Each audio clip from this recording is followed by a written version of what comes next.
Hello, my name's Ben, And my name's Josh.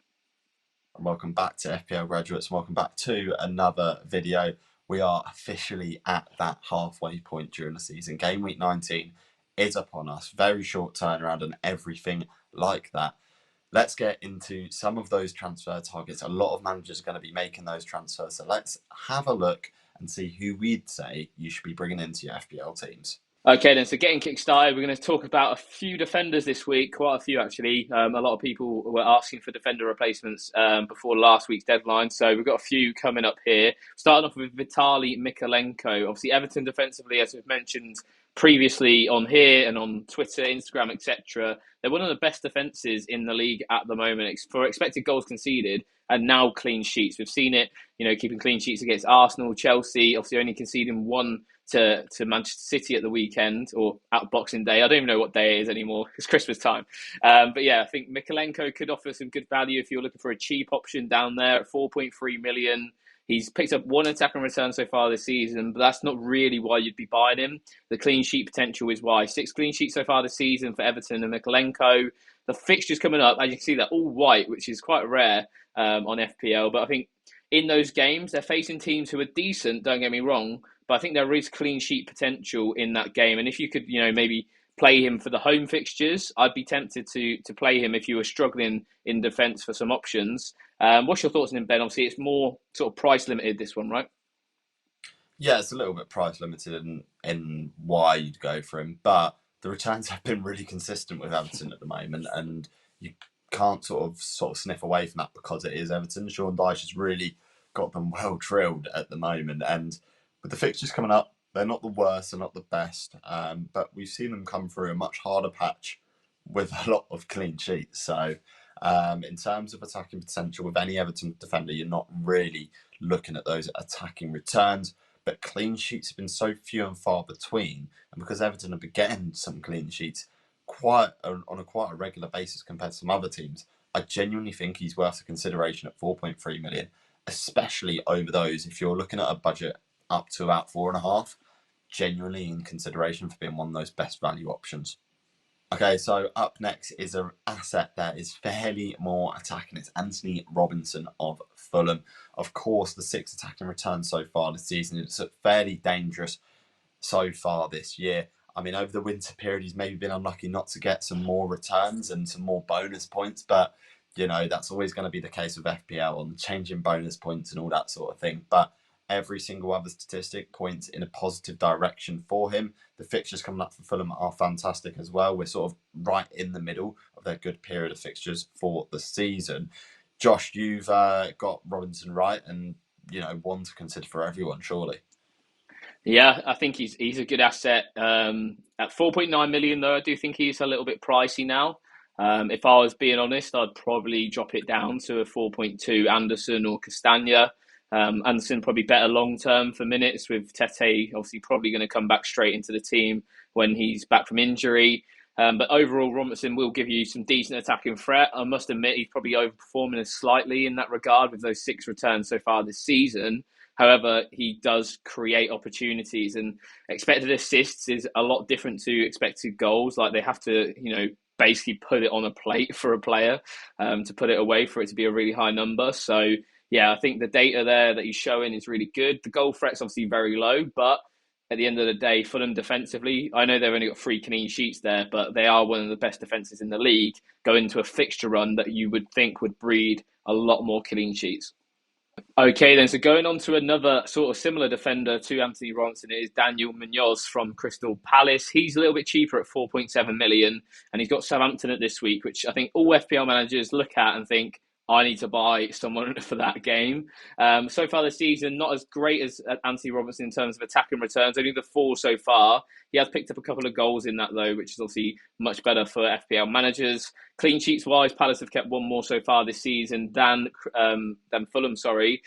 One thing to note about the Southampton fixture, though, is that Crystal Palace are without Mark Gahey. He is suspended, and obviously he's a crucial player in that defence for Crystal Palace. So I wouldn't say the clean sheets a lot necessarily. I think to be honest, Southampton have created a lot of chances against West Ham and probably were unlucky not to score in that game.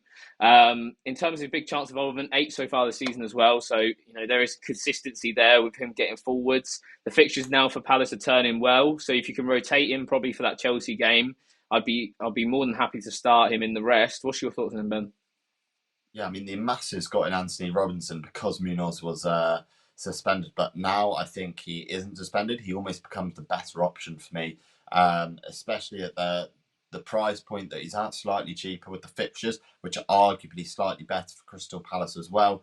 One thing to note really is Palace do concede, and Southampton's defensive and attacking data has looked a lot better under the new manager, albeit the sample size is extremely small, but we anticipate that should continue over the next couple of weeks for them. So yeah, bear that in mind if you're looking to target Munoz as just a 1 week pump, because there is a slight element of risk in that. But in terms of an overall FPL asset for 4.7 million, I don't think you get much more attacking than Munoz. Okay, and to round off the defenders, we've got Josko Gvardiol of Manchester City. Of course, they're off the back of a 1-1 draw against Everton. However, the fixtures are looking up for Manchester City. We, of course, know they've been really underperforming, but arguably, I'd say one of their best and standout players this season has been Gvardiol from both a defensive standpoint and an offensive standpoint as well, which is absolutely mental. I think he's maybe 1 or 2 goals off being sort of clear and second in terms of goals scored for Manchester City this season. So that is absolutely mental and just shows how badly those attacking players for Manchester City are underperforming. The thing to note, of course, with Manchester City and what we've seen so far this season is clean sheets are never a guarantee with them anymore. They've really sort of not been performing to the levels we expect and are arguably one of the weaker defences in the division at the moment. So you're absolutely going to be looking for attacking returns of Guardiola. I don't think this is a collapse in terms of form. I think this is something that will sustain in terms of statistics over the course of the season with their defensive frailties. This is not going to go away for Manchester City, so do not expect any clean sheets from them going forwards, despite the uptick in sort of the fixtures, etc. Josh, what are your thoughts on Gvardiol? Obviously, I've owned him for parts of the season, but what are your thoughts on potentially bringing him in at 6 million? Yeah, it's a really difficult one because when you look at players around that price tag, Gabriel, Timber, even Van Dijk or Trent at Liverpool, I think Cavallio's not really close to those guys. You're only going to be going to him if you want a real nice differential in your teams. I know it says 22% there in overall managers, but if you're an engaged manager in the top 1 million, I'd expect Cavallio to be less than 10% owned, to be quite honest. In terms of the attacking threat, it's obviously there, only if he's playing left back though. And obviously we haven't seen that consistently really for City. It all depends on their injuries, which is, flicking in and out basically at the moment with so many of them in their back line getting injured. So for me, it is a slight risk. I'm a Rico Lewis owner, so I know the pain of those Manchester City clean sheets. I expected them to get one against Everton. Everton literally barely scored goals, and they still didn't really manage. Well, they didn't manage to keep one against them at the Etihad. So, yeah, Leicester away, I don't think it's easy. I think Rude sets up to play attacking football. We saw that against Liverpool, West Ham as well. I think they've improved a little bit under Lopetegui. So, yeah, it's a difficult one. For me, I think I'd rather spend the money in other defences personally. Okay, then so moving on to the midfielders, then we've got Martin Ødegaard up first. Obviously, Arsenal without Bukayo Saka are going to need more of a talismanic figure, and this is where Martin Ødegaard can come into play. You'd likely think that he's now on penalties pretty much full time whilst Bukayo Saka is absent from the team, which is a massive plus at that £8 million price tag. Obviously, he's the same price as Bruno Fernandes, who is suspended for this game week against Newcastle, then has Liverpool next week. So, like for like, it could be a nice replacement. Obviously, Arsenal's fixtures are relatively good. Obviously, Brentford away is a red fixture on the FPL ticker. But for me, as an attack, I think that's a green fixture at the moment. Ipswich at home, obviously, well, they had them already. But yeah, Brentford away is the main one we're sort of targeting here. And then Brighton away, who also haven't been great. I know they've both just kept clean sheets against each other, but defensively, I haven't been impressed with either side so far this season. Ødegaard obviously not played as many minutes as the rest of the assets that we've sort of talk about usually. Obviously, he had that major injury this season. So the data's probably a little bit off, I'd say. 3 attacking returns so far this season's not great, but I think there is definitely, chance for him to get a few more going forwards. What's your thoughts on him, Ben? Obviously, only the 1 goal against Ipswich tonight as we're recording this. Were you impressed by him? Yeah, like I think he played relatively well, and obviously these stats that are on your screen don't take into account the Ipswich game as we recorded it on the night that Arsenal played against Ipswich. He looks fairly decent in terms of sort of the attacking output. Obviously didn't get that return, but Arsenal could have had sort of any number of goals against Ipswich really on the night that it was recorded. I think he'll take up more of a talismanic figure in terms of creation of chances. Of course, there's that opportunity for Odegaard to get the pre-assist, which he tends to like doing. But like there is not that many options within midfield at the moment for replacements for Saka or Bruno Fernandes. So it's almost a case of right, can we have security of minutes in a team that's within the top four? And Odegaard does provide that. So you've got to bear that in mind because, in my opinion, one of the keys so far this season has been to bring in those assets for teams that have been consistent in terms of winning, and then the returns will also come, which has been a case with sort of quite a few teams so far this season. For example, Salah, you backed him in sort of the best team in the league and you're going to get returns. Same with Saka over a period, Cole Palmer over a period. And Odegaard could take up that mantle as well, or at least he does have the potential to. It's just we haven't seen the stats to back that up yet. But on the eye, he does look quite decent. Okay, then so next up we've got a slightly cheaper option in the midfield, and it's this Ismail Sarr. We had him last week. Obviously, came away of that Bournemouth game with a blank, another 0-0 draw. It's like we go from no clean sheets to loads of clean sheets in a game week. So far this season, though, he's been really, really solid. 7 attacking returns so far, 16 big chance involvements, which is, it matches the likes of some really high caliber players like Nicholas Jackson, Bruno Fernandes, etc. So in terms of his big chance ability, it's really, really high. So you will get some chances with him. He didn't have any against Bournemouth, but the fixtures now for Crystal Palace are really decent. They are incorrect on screen, though, I may add. They are facing Southampton at home this week. They then face Chelsea away, and then it turns a lot greener going forwards. What's your thoughts on Sarr, then? Yeah, I mean, it's a little bit worrying in terms of the XGI because obviously it's not been updated. Like for the Bournemouth game, that was non-existent pretty much. There was not really much going on for Ismail, which is unfortunate, but it bucks the trend of what we've seen all season really from him. So I'd like to say that maybe was a blip, and he still is, in my opinion, one of the best options to remove Saka for or remove Bruno Fernandes for because the stats say that he is, and the fixtures are really good for Crystal Palace. So I think if you are looking at targeting someone against Southampton, you can't really go too wrong with Sarr in terms of price risk versus the reward. Like it just evens itself out. He's so cheap that you can sort of almost rectify that within one free transfer. So it's not too much of a worry for me. I would say if you're still looking for a replacement, he's probably got to be sort of within the top two that you're looking to replace with. Okay, so seemingly the only midfielder to return out of the replacements for Saka is Anthony Gordon. Of course, he is a lot lower than some of the other assets that we were talking about, but he managed to get that goal, managed to get a points return, which is interesting. Of course, the statistics look sort of fairly decent over the course of the season for Anthony Gordon in terms of his XG, his XJ. The big chance involvement is sort of on par with Ismail Sarr as well, playing in a Newcastle team that is maybe a little bit more prolific going forwards, especially when Alexander Isak is in form. He almost becomes the perfect second option in Newcastle in their attack because, of course, Isak is so highly owned. You're going to need to differentiate yourself some way. When Newcastle score and Isak scores, they tend to score quite a few, and Gordon is usually involved. So at 7.3 million, I don't think it's a bad option at all. The fixtures are going to get a little bit tougher over the next two, but from an attacking standpoint, I actually really don't mind the fixtures at all. Josh, what are your thoughts on Anthony Gordon? Yeah, at the minute, obviously, I'm a Bruno Fernandes owner, and he's sort of leading the race at the moment as a replacement. I really like him. He's had 5 returns in his last 6. It's just that he hadn't had those double-digit hauls. He had one last game week with a 10-pointer, but we haven't really seen him explode, which is probably why he's not as highly owned as someone like Alexander Isak.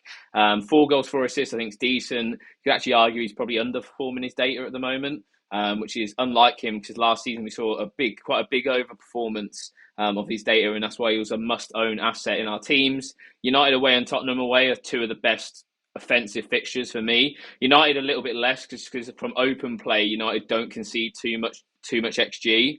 It's usually the set pieces, but Anthony Gordon does take them. So you know, it's a win-win there. Obviously, Newcastle quite prolific from corners, a lot of tall players, which United just don't have. So, yeah, there's definitely chances for assists from set pieces for him in that game. Tottenham away, it's a green fixture in my book. They're defensively so poor. Obviously, conceded 6 last week to Liverpool, conceded again to Nottingham Forest, who, in my eyes, aren't a fantastic, prolific attack. So, yeah, for me, 2 good fixtures. Wolves at home, could argue, is a little bit tougher, but you know, Wolves have faced Leicester and Man United so far. I wouldn't say they've been tested too much. So, yeah, for me, I think he leads the race as a Bruno replacement, as I say.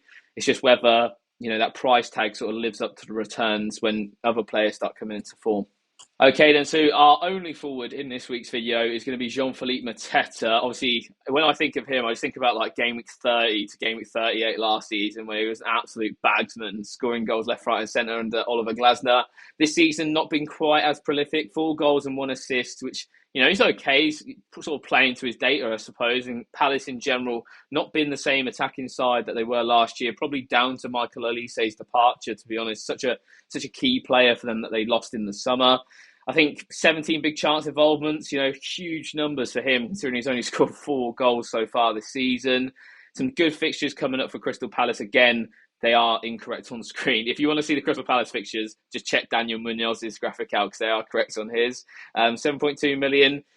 Obviously, a lot of people are looking to maybe move off João Pedro, maybe even Mateus Cunha if he does eventually get a ban. What's your thoughts on him, Ben? Do you think he's the best replacement at the moment?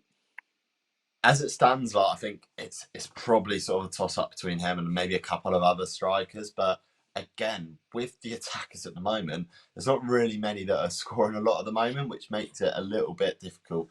2 of Palace's 3 next fixtures are fantastic, which I think plays a part. And the statistics sort of suggest that Mateta should be involved in a few chances going forward. He's been unlucky over recent weeks not to have scored, and maybe just sort of a bit of a confidence issue with Mateta. Once he gets one in, he'll get on a sort of spree, because he seems to be a striker that once he gets in a bit of a purple patch, just doesn't stop scoring. So yeah, I do like him. I think consideration has to now be made, and sort of at the time of recording, he's also sort of come into consideration is Ollie Watkins, just because John Duran's going to be banned for the next 3 games. That equates to the next 2 game weeks in FPL, because obviously there's an FA Cup game as well coming up.